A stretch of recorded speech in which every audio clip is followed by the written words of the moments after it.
Hello viewers and friends, welcome to another special discussion. Today our guest is another esteemed epidemiologist, Dr. Venkat Ramana Dhara. So let me spell it out totally. He's an epidemiologist who had experience of working with CDC, United States of America. Back home he is with Indian Institute of Public Health.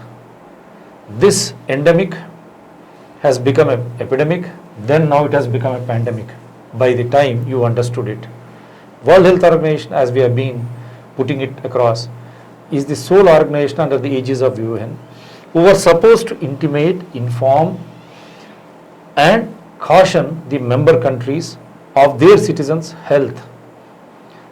As we have seen, the clear ambiguity, the way they have ignored Taiwan's very clear, with proof, statement that this corona, COVID-19, is happening through human to human way back in December. That was very well ignored.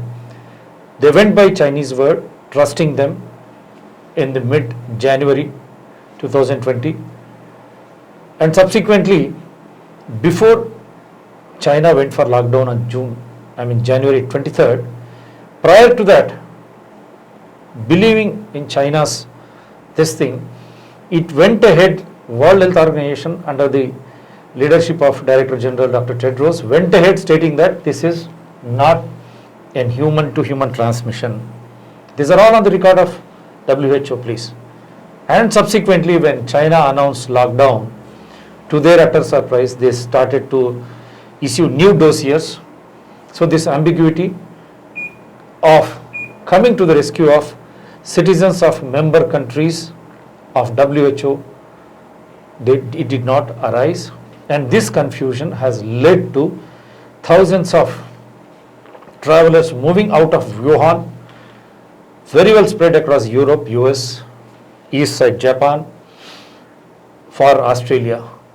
So by that time, they could understand, and after duly trusting China, this virus has become a world health emergency, hospitalizing many innocents and killing many, taking away many precious lives.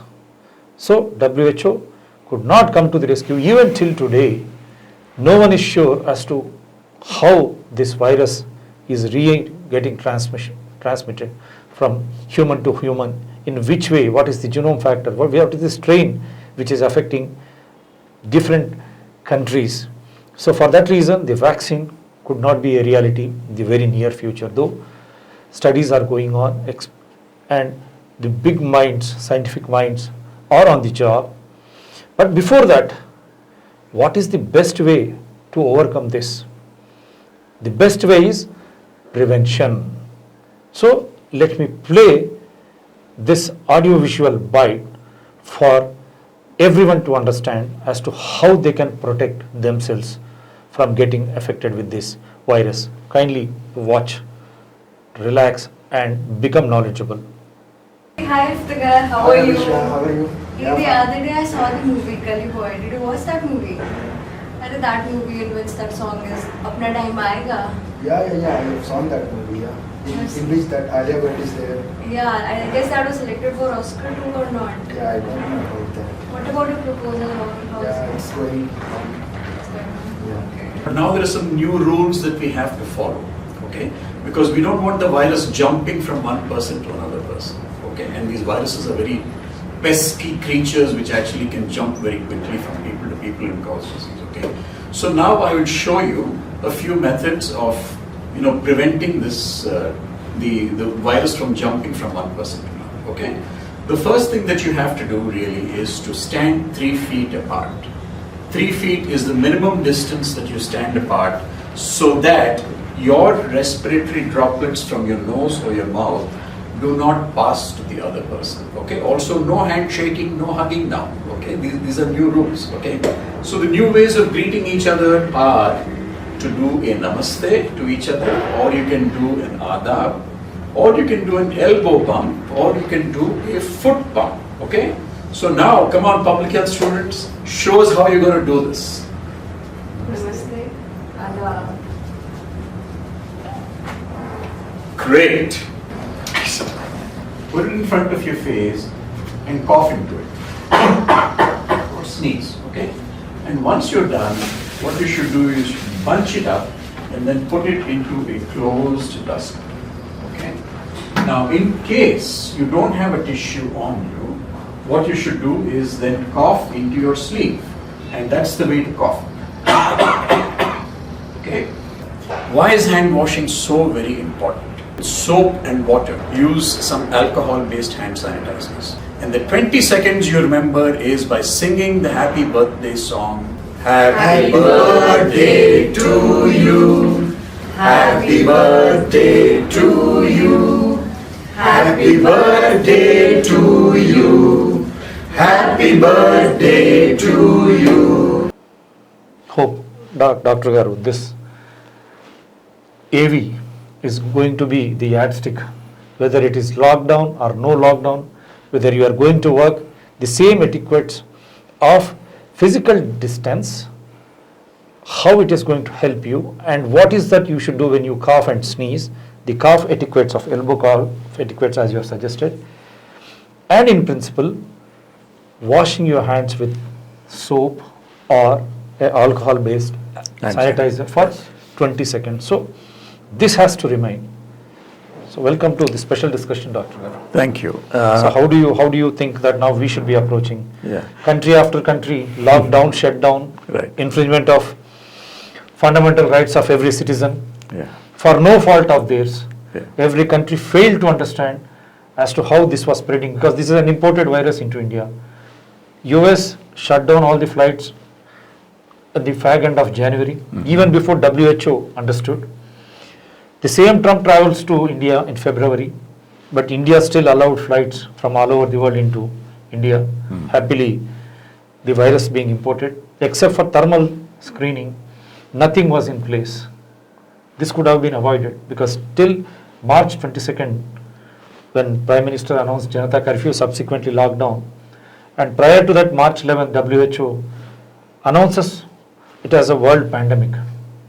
Yes. And mind you, viewers, till this day, I think WHO has not pronounced any etiquette on banning the international flights. That is a sordid state of affairs. So March 11th, pandemic declaration by WHO. March 12th, our own Lava Agarwal says it's a local infection. March 19th, even Prime Minister issued stating that we are completely under control.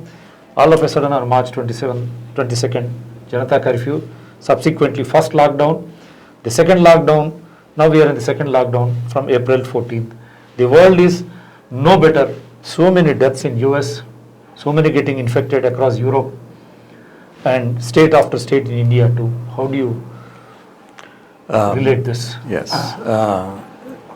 Just to mention a word, that the video that you saw was done before the universal recommendation of wearing masks. So now, of course, we are all, required to wear masks so that the transmission is prevented, as well as transmission from one person to another is prevented. Okay. More so from the affected ones. If they wear a mask, Yeah. they will not allow this spread. Yeah. So everyone should become conscious, and it's due diligence, it's their responsibility. Yes. So we have shown you the basic methods of prevention.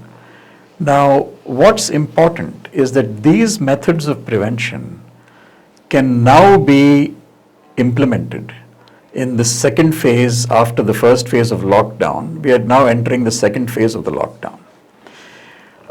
To give a little history, it's important to remember that infectious disease and contagious diseases are essentially diseases of the poor people. Can they affect the upper middle class and the middle class people? Yes, they can. But it's primarily a disease of poverty and of living conditions. So poor people get more affected by diseases like malaria, like dengue, like tuberculosis, as well as diarrheal diseases. And there is a lot of concern that this COVID-19 can also become ultimately a disease which affects poorer people. Now it has been imported by all international travelers. It has been, initially it has been imported All the by, affluent classes. yes, it have has become been, the carriers now. Yes, the affluent people have become the carriers. Yeah. It turns out that the initial data showed that it's all the travelers from abroad who brought the infection in, not so much the migrant labor and the poor people who were there in India. Right. What did happen is that the migrant labor were not taken care of when the first initial lockdown occurred. So they had to either remain where they were in makeshift camps, or they had to travel long distances back to their homes without much money, without any food. And so they suffered, on this journey back to their homes. Yeah. Also, if they were forced to be kept in makeshift camps, the fact is that the virus would continue spreading because of the living conditions in these camps. Likewise, what happens is that in low-income housing, the effects of the lockdown mean that physical distancing is not really possible in these low-income housing. So what happens is, if the people are forced to stay indoors, particularly in family clusters where this disease seems to be spreading much faster, here the kind of proximity, the closeness with each other in these families will encourage the spread of the virus, as opposed to the fact that if these people were outside, there might be less transmission of the virus. So this is one of the unintended effects of the lockdown.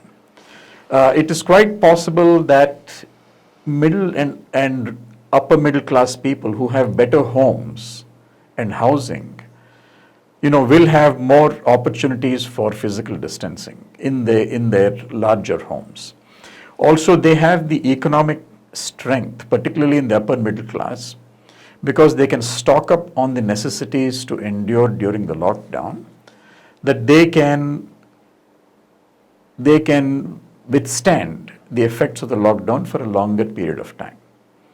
Whereas people who are lower income and who lost their jobs are not able to do so, even though the government is providing some level of social security measures, like food and like some money, but this is still nowhere adequate.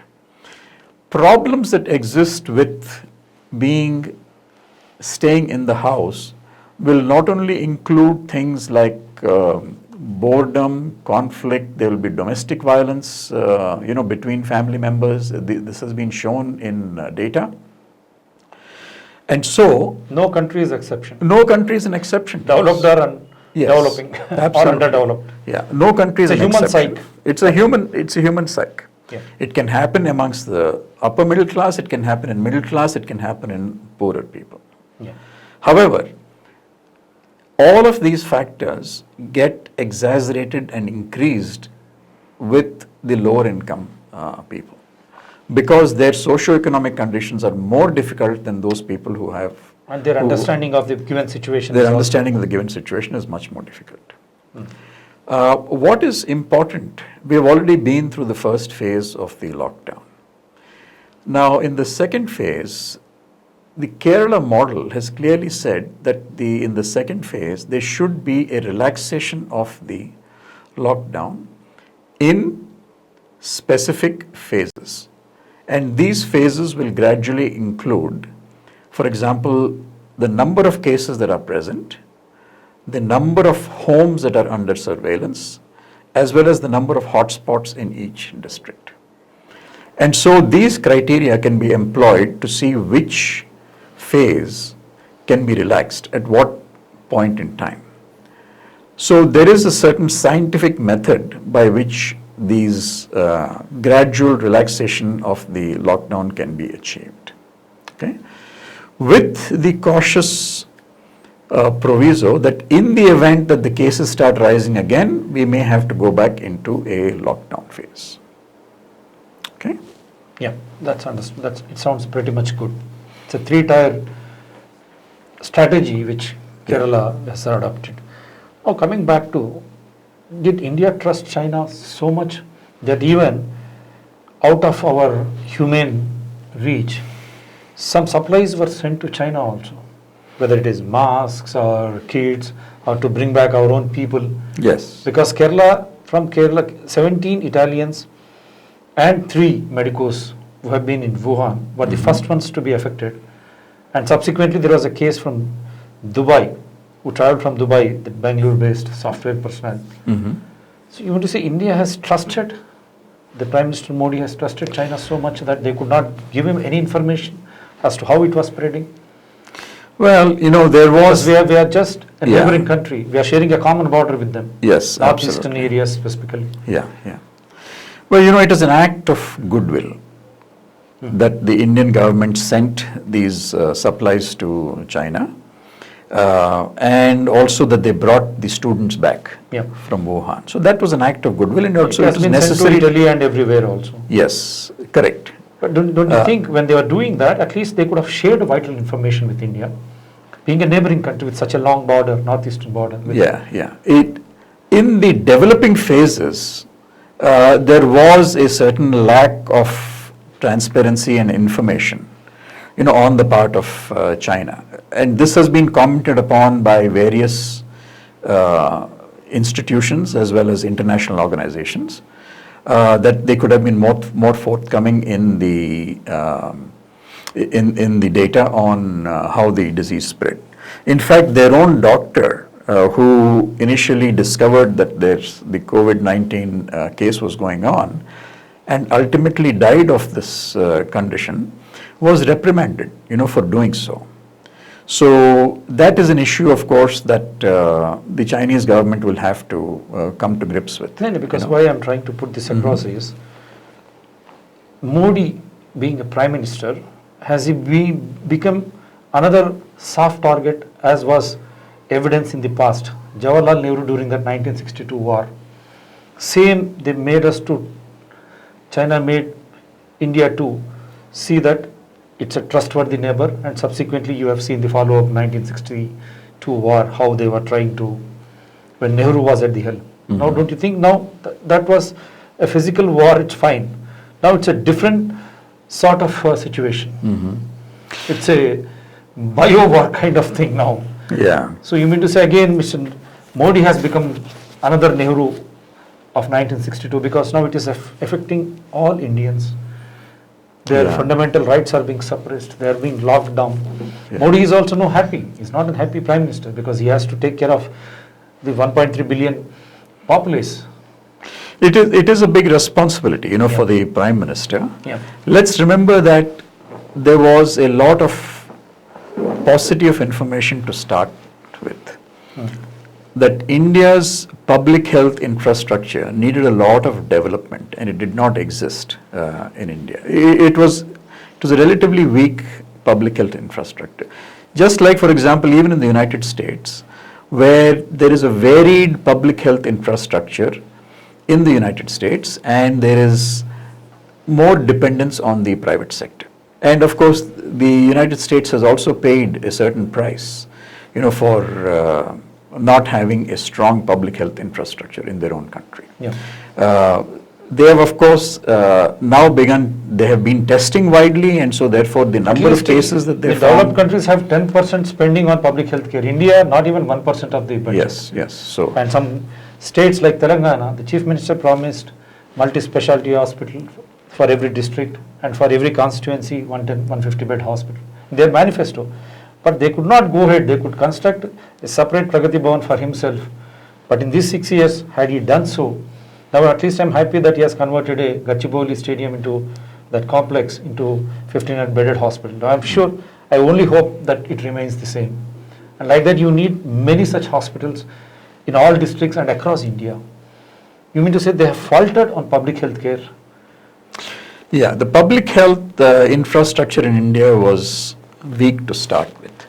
Now, let us hope that COVID-19 is going to be a real kick in the pants to kickstart this development of the public health infrastructure, development of modern facilities to help with these kinds of epidemics and pandemics, which I think we can only expect are going to continue, in the future. Yeah. Then how to, because that also very specific, as because of why I had to raise Pandit Jawaharlal Nehru being Prime Minister in 1962, he trusted China and he was totally deceived. Now don't you think the same thing is repeating again? That is something which I find a little bit difficult to comment upon. And it's case of only health, public health. Had they Yeah. given us some sufficient information before, we could have gone for this lockdown or shutting down of these international flights, because no information was shared. Because January 23rd, Wuhan and entire China was shut down, literally. But they were allowing flights to and fro. And they were not sharing any information. At least being a friendly neighbor, a responsible neighbor, don't you think we missed that opportunity in the very first instance? To prevent, because India is such a big country next to China, population. Yeah. Well, the fact is that the initial recommendations were all test as widely as possible. And that's something that the government initially did not want to do. They said, the testing is really not for us. So there was a little catch-up time by the time the government realized that testing has to be done, widely. Now, it's a fundamental principle in infectious disease that the more you test, the more you find. And that's exactly what is going on in all these countries. So, for example, the Southeast Asian countries like Taiwan and South Korea and Hong Kong, without going into lockdown, they aggressively implemented the practices of testing, of contact tracing, and quarantine and isolation after that. And their model has actually turned out to be quite effective. And in very similar ways, even Kerala has done the same thing. So the Kerala model has been actually commended by many organizations and countries as a great way of tackling this particular pandemic. You pursue it instead of allowing it to come to you. Yes, exactly. Because I feel this is why I am asking you. This is where did we fail, or China again failed us in providing that information, so that Indians were sitting with that laid back attitude till March 22nd. Yeah, now the information is there, so now we have to pursue it very aggressively. And that is really the take-home lesson over here, that we should not necessarily depend on some other country to provide information, but we have the resources. We have intelligent physicians, we have doctors, wonderful. We have good scientists. Yeah. What we need to do is also get epidemiologists involved in strategy and policy making for tackling these pandemics. And epidemiology is a relatively new science in the Indian context. But it is now vital that epidemiologists must be involved in strategy making and strategy planning, for this country. Because epidemiologists understand the patterns of injuries and illnesses that happen in populations. And they're vital to see how infectious a particular infectious disease is. How one person, how many people do they spread it to, right? As I mentioned about the infectiousness, for example, of tuberculosis versus COVID-19, tuberculosis is actually a more infectious disease, particularly in southern India, as compared to COVID-19. But the thing is that we do have prevention and treatment for tuberculosis, whereas COVID-19 is such a new disease that we do not know what the prevention and treatment, we know something about the prevention at this point in time. There is no vaccine for it, but there is no established treatment for it yet. So that's why it's so much more important to be able to, care for this. We do know, for example, that older people above 60, particularly those with high blood pressure, with diabetes and lung disease and heart disease, are more at risk for the severe effects of COVID-19. However, the good news is that roughly 80% of the population is going to get a relatively mild infection, and they will be able to withstand the infection itself. So there are many people who are actually recovered, from this disease, and that's important to remember, so that we don't lose hope with the fact that there is a lot of media attention on COVID-19, but we should also remember that most of it is going to be relatively mild illness, which can be tackled with simple prevention measures. Okay. What is also important at this point is that after having been through the first lockdown, since we have a method by which we can begin to relax the lockdown in phases, being very guarded about the situation, it's also important to be able to get people back to work. We have to be able to trust people that they understand the severity of this disease, but that they can also get back to work so that they can be economically productive, they can get money so that they can feed themselves and they can feed their family. Let's remember that hunger is an experience that the lower income people, For that matter, anyone, anybody, any human. anybody, but particularly more so for the lower income people, because hunger is a very immediate Unless they go out for work, they cannot. experience for them, and they know that. They know that if they don't make money, they can get hungry. Yeah. And hunger itself can lead to malnutrition and therefore reduced immunity and therefore, increased susceptibility to infection. So it's very important that we trust the people to be able to get back to work with all the necessary precautions against COVID-19. So they know that they have to get back to work, but they also know that they're at risk for exposure. So they have to do the personal hygiene and personal cleanliness, the cough etiquette, maintaining physical distancing. We can get them back to work with all these precautions, as well as provide them with the social security protection network, while they're getting back to work. So this will provide them not only with the economic wherewithal to support themselves, but it will also give them hope. Psychologically, a big Psychologically, it will be a big boost for them that they are actually able to get back to work and they have the potential for actually going back. They have that guarded immunity to overcome anything. Yes, exactly. Of course, with all those protocols in place. Yeah, with Cough protocols. etiquettes, physical distancing, washing your hands regularly.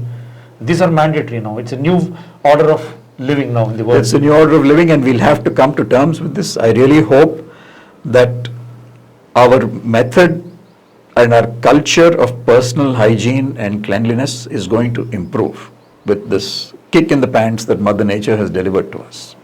So you mean to say this will be the order of the day tomorrow? I am hoping that this will become the order of the day, that we will And learn. it should also. It should become that.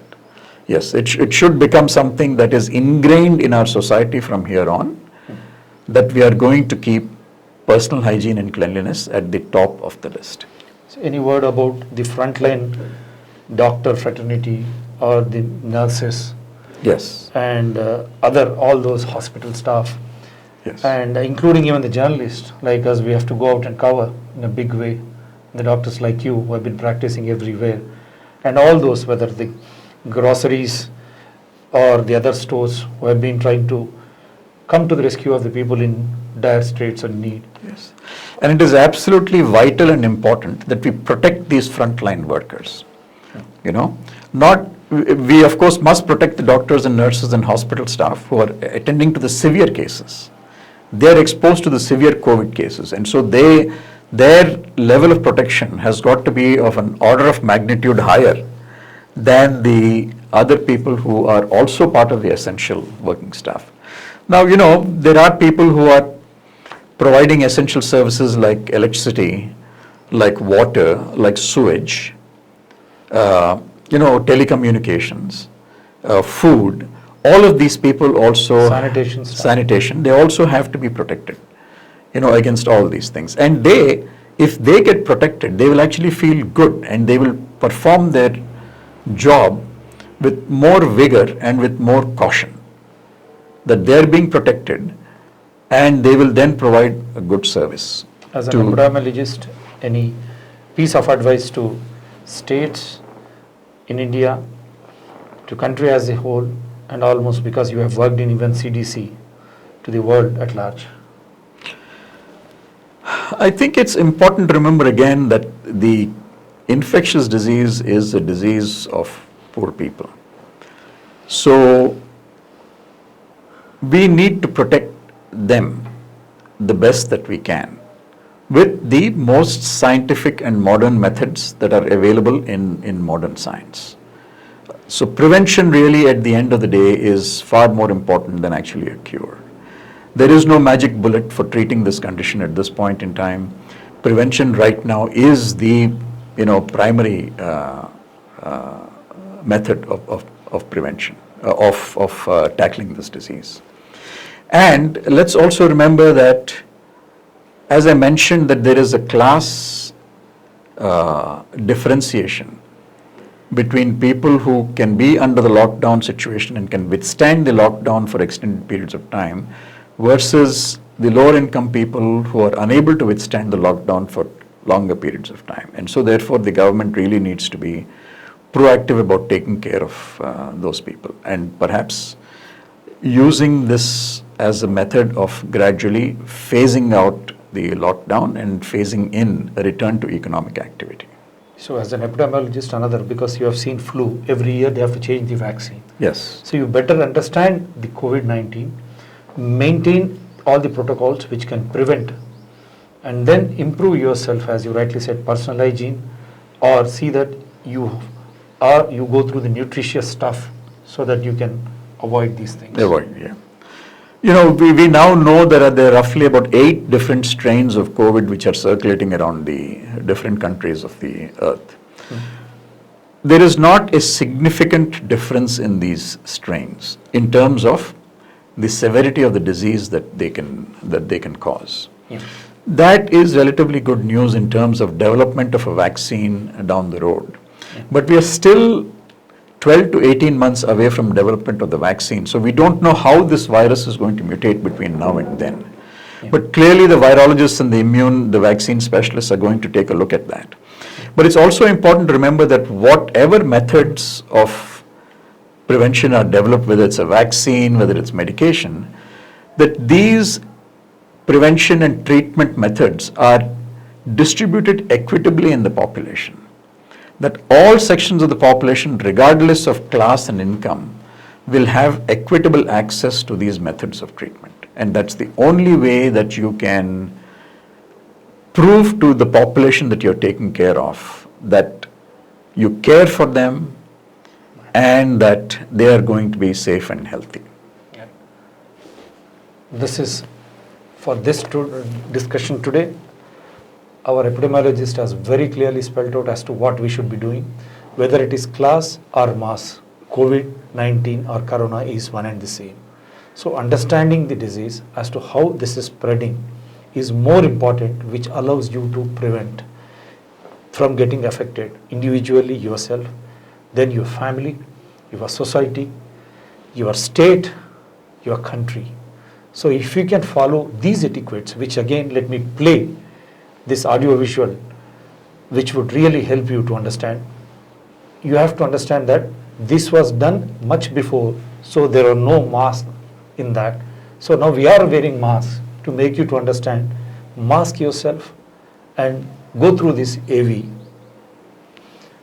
Now it is very clear that as has been done in 1962, Prime Minister Modi, though had got very good bilateral understanding with the Chinese premier, but what really mystifies everyone is that China, be having such a long northeastern border with India, did not share the Wuhan tragic corona COVID-19 as to how it was spreading and what were the measures they have initiated to control, why they went for total shutdown in the very beginning itself, and after that now they say they are slowly but surely releasing, and how Beijing, Shanghai and all the other cities were not affected.